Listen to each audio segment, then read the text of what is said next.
des réponses. Alors, l'objectif du SAV, c'est d'apporter le meilleur service vente après l'achat du client. C'est de faire vivre au client une expérience différente. D'entendre, je le disais, que dans notre contexte, il est plus que impératif pour vous de penser au SAV. Parce que ça vous démarque de la concurrence. Parce que plusieurs personnes ne le font pas, mais vous commencez à le faire. La plupart du temps, vous avez une prestation identique à quelqu'un. Les gens qui aiment souvent dire là qu'on a copié mon idée. Il a fait exactement ce que je suis en train de faire. Mais utilisez le SAV pour vous démarquer de lui. Pour créer une distance entre vous et lui. Le temps qu'il réalise que vous avez le SAV. Vous, si vous avez commencé plus tôt, vous serez rodé. Vous aurez les rouages du SAV. Et ce sera mieux pour vous. Le SAV vous démarque même de vos concurrents dans notre contexte actuel.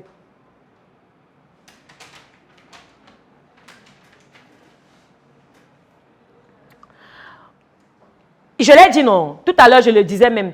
Il peut être amené à intervenir à différents niveaux selon la prestation vendue.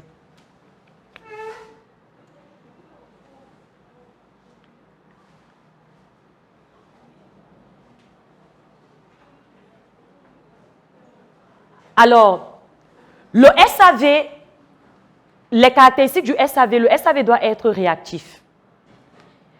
Un coucou aux entrepreneurs occupés. Un coucou particulier aux entrepreneurs occupés.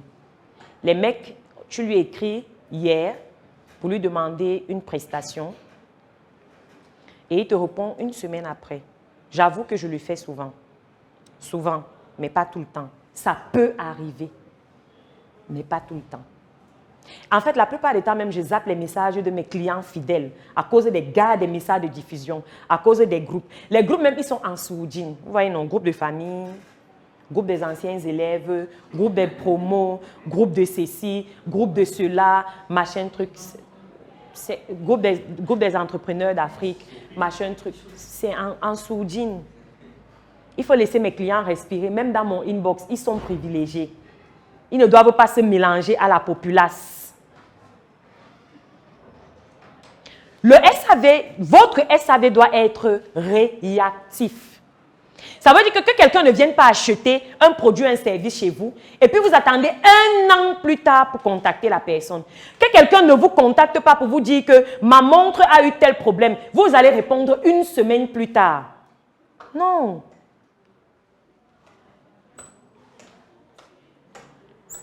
Et c'est pour ça qu'il est bien de digitaliser. Il doit partager des informations avec les autres départements internes pour fluidifier le process. J'ai pris l'exemple tout à l'heure sur la fiche que je vous ai présentée. En réalité, dans votre processus de SAV, il faut avoir une fiche client qui permette que tous les collaborateurs qui peuvent être au contact de ce client aient des informations sur le client. Non prenant profession, les raisons pour lesquelles il nous contacte très souvent. La dernière fois, chaque fois qu'on contacte la solution qu'on lui a apportée, on note également la solution. Pourquoi? Parce qu'il peut vous recontacter plus tard pour vous poser la même question. Et là, vous allez lui dire, pour qu'il sache que vous le suivez, vous allez lui dire, vous nous avez déjà contacté dernièrement pour le même problème. Et la solution qui vous a été apportée, c'est tant. Avez-vous implémenté cette solution?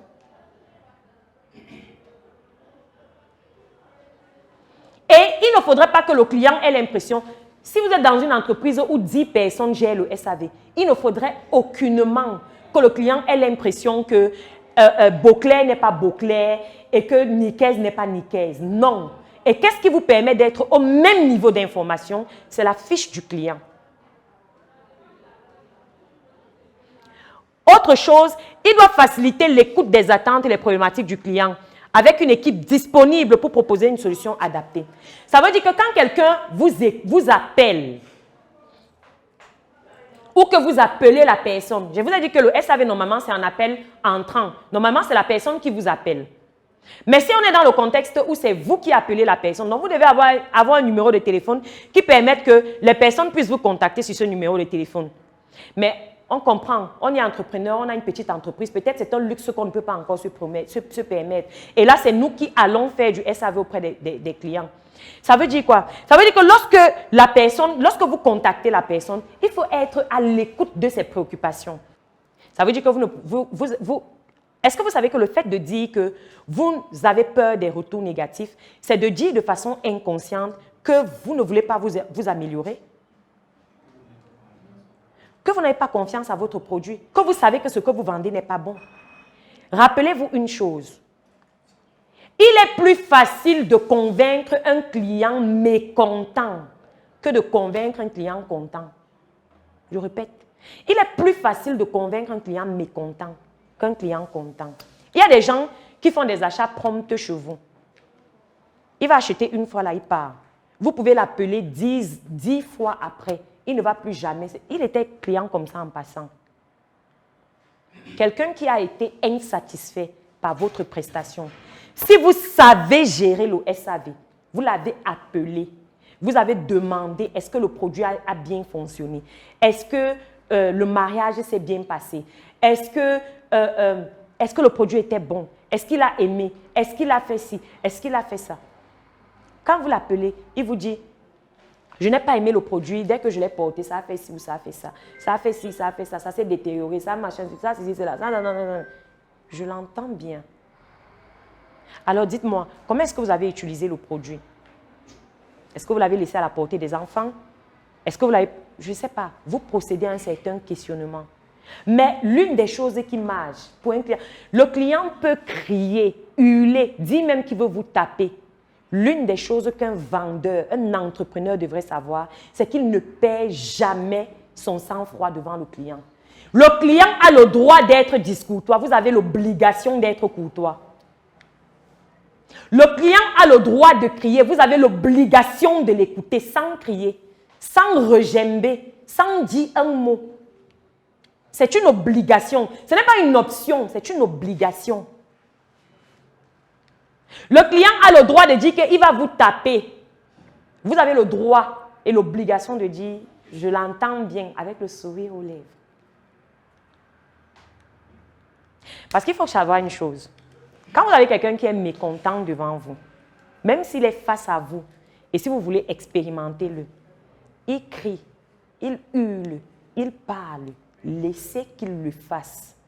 Si ça prend 40 minutes, subissez ces 40 minutes. Et quand il a fini, vous lui dites, « Monsieur Barthélemy, vous allez bien ?»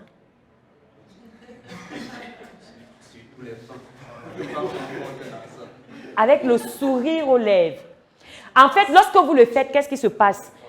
Ça le casse. Ça le rend ridicule. En fait, là, il prend conscience que il ne sait pas pourquoi il a fait ça. Essayez, venez me dire. Monsieur Barthélemy, ça va, vous allez bien? Vous vous sentez mieux?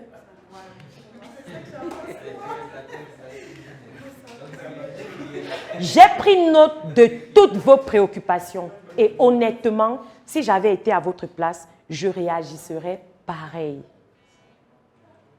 Mais je suis là pour vous apporter la solution à votre problème. Voici ce que je vous propose. Tout d'abord, on va essayer de comprendre ce qui se passe. Moi, ma préoccupation, c'est de vous apporter une solution au problème que vous rencontrez. Je veux vous voir sortir d'ici, ou bien après cet appel, je veux sentir votre sourire ou votre rire au téléphone. Je veux vous voir sortir de notre boutique content d'être passé ici. Est-ce qu'on peut le faire ensemble? Est-ce qu'on peut le faire ensemble? Il se sent intervenir dans le processus de règlement du conflit. C'est important. Et vous allez voir que si c'était quelqu'un qui hurlait, qui criait, qui fait ceci, est-ce qu'on peut le faire ensemble? Dès que vous posez une question, si c'est nerf, vous lui dites, Monsieur Barthélemy, dès l'entame, on avait un contrat, on devait le faire ensemble. Lorsque vous parlez ainsi, ça m'empêche de pouvoir réfléchir. Vous pourrez, s'il vous plaît, baisser d'un ton afin qu'on puisse le faire. C'est une injonction que tu viens de donner à quelqu'un, mais c'est tellement courtois qu'il ne le réalise même pas. Mais vous, qu'est-ce que vous faites? Le client est à A. Genre, il parle. Quand tu as trop supporté, tu laisses 2 minutes. Écoute, c'est même pas pour ça qu'il t'a appelé. Déjà, c'est moi qui t'appelle. Je ne peux pas t'appeler et tu parles plus que moi. Je dis que c'est moi qui t'appelle. Écoute ce que j'ai à te dire. D'accord, tu veux crier. Comme tu veux donc crier, non, je vais raccrocher pas.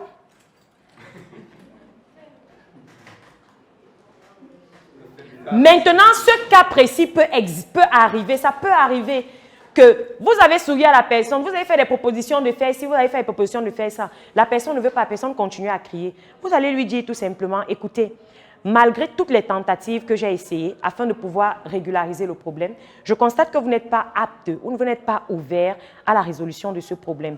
Je vous propose, oui, je vais prendre congé de vous, mais avant tout, je vous souhaite de passer une excellente journée et au plaisir de se revoir lorsque vous voudrez que la solution à votre problème soit apportée. Au revoir. Même s'il est en magasin, quand vous lui dites ça, vous ne dites plus un mot. S'il veut qu'il crie et que son cri brise tous les murs, vous ne dites plus un mot. Vous arrêtez là.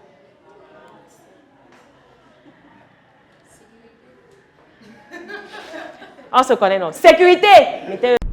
La mission est simple. Voici une arme capable de changer le mindset du continent africain. Détruire l'obésité de l'inconsistance intellectuelle dans laquelle se cache le coffret VIP. Il possède une arme contenant 200 heures de formation et 8 ans d'expérience entrepreneuriale.